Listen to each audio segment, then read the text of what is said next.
بسم اللہ الرحمن الرحیم۔ السلام علیکم۔ روزانہ واقعات سننے کے لیے اس چینل کو سبسکرائب کریں۔ ایک مرتبہ حضرت عیسیٰ علیہ السلام سیر و سیاحت کر رہے تھے کہ انہوں نے بلند و بالا پہاڑ کی طرف دیکھا اور اس کی طرف جانے کا ارادہ کیا۔ جب اس پہاڑ کی چوٹی پر پہنچے تو ایک ایسا عجیب پتھر دیکھا جو دودھ سے زیادہ سفید تھا۔ آپ علیہ السلام اس کے ارد گرد گھومنے لگے اور اس کی خوبصورتی سے حیران ہونے لگے تو اللہ تعالیٰ نے وحی نازل فرمائی، اے عیسیٰ، تم اس کی خوبصورتی کو دیکھ کر اس پر حیرانگی کا اظہار کر رہے ہو، میں تو اس سے بھی زیادہ عجیب چیز تیرے لیے ظاہر کرنا پسند کرتا ہوں۔ حضرت عیسیٰ علیہ السلام نے عرض کیا، ہاں اے میرے رب۔ پھر وہ پتھر پھٹ گیا اور اس سے ایک بزرگ نمودار ہوا جس کے جسم پر بالوں کا کرتا تھا اور ہاتھ میں سبز لاٹھی تھی اور اس کی آنکھوں کے سامنے انگور تھے اور وہ کھڑا ہو کر نماز پڑھ رہا تھا۔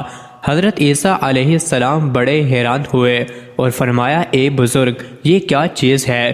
بزرگ نے کہا، یہ میری روزی ہے۔ حضرت عیسیٰ علیہ السلام نے فرمایا، تم اس پتھر میں کب سے اللہ کی عبادت کر رہے ہو؟ اس بزرگ نے کہا، 400 سال سے۔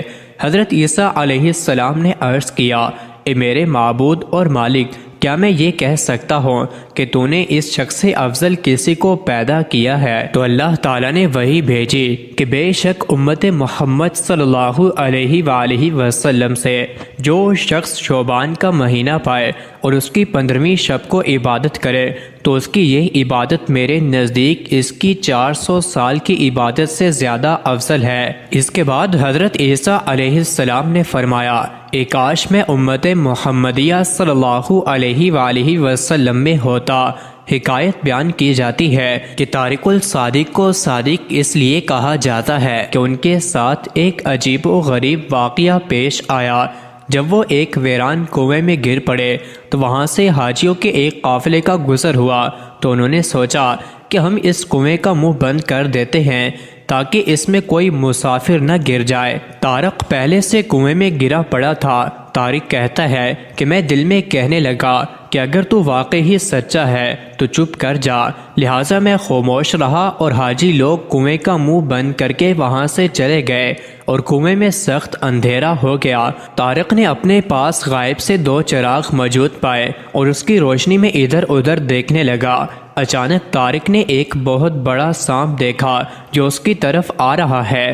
طارق نے دل میں سوچا کہ یہی سچ اور جھوٹ کے ظاہر ہونے کا وقت ہے۔ جب وہ سانپ میرے قریب آیا تو مجھے گمان ہونے لگا کہ یہ مجھے نگل جائے گا۔ پھر وہ سانپ کنویں کے منہ پر چڑھا اور اپنی دم ان کی گردن میں ڈال کر پاؤں کے نیچے کے ڈول کی طرح اوپر کھینچا اور کنویں کے منہ پر جو کچھ بھی تھا اسے ہٹا کر اسے زمین کی طرف باہر نکال دیا۔ پھر اپنی دم اس کی گردن سے نکال لی تو ہاتف غیبی سے آواز آئی کہ تیرے رب کا لطف و کرم ہے کہ اس نے تجھے تیرے دشمن کے ذریعے نجات دی ہے، اس لیے طارق کا نام صادق پڑ گیا۔ مزید ایسی ہی ویڈیوز کے لیے چینل کو ضرور سبسکرائب کریں۔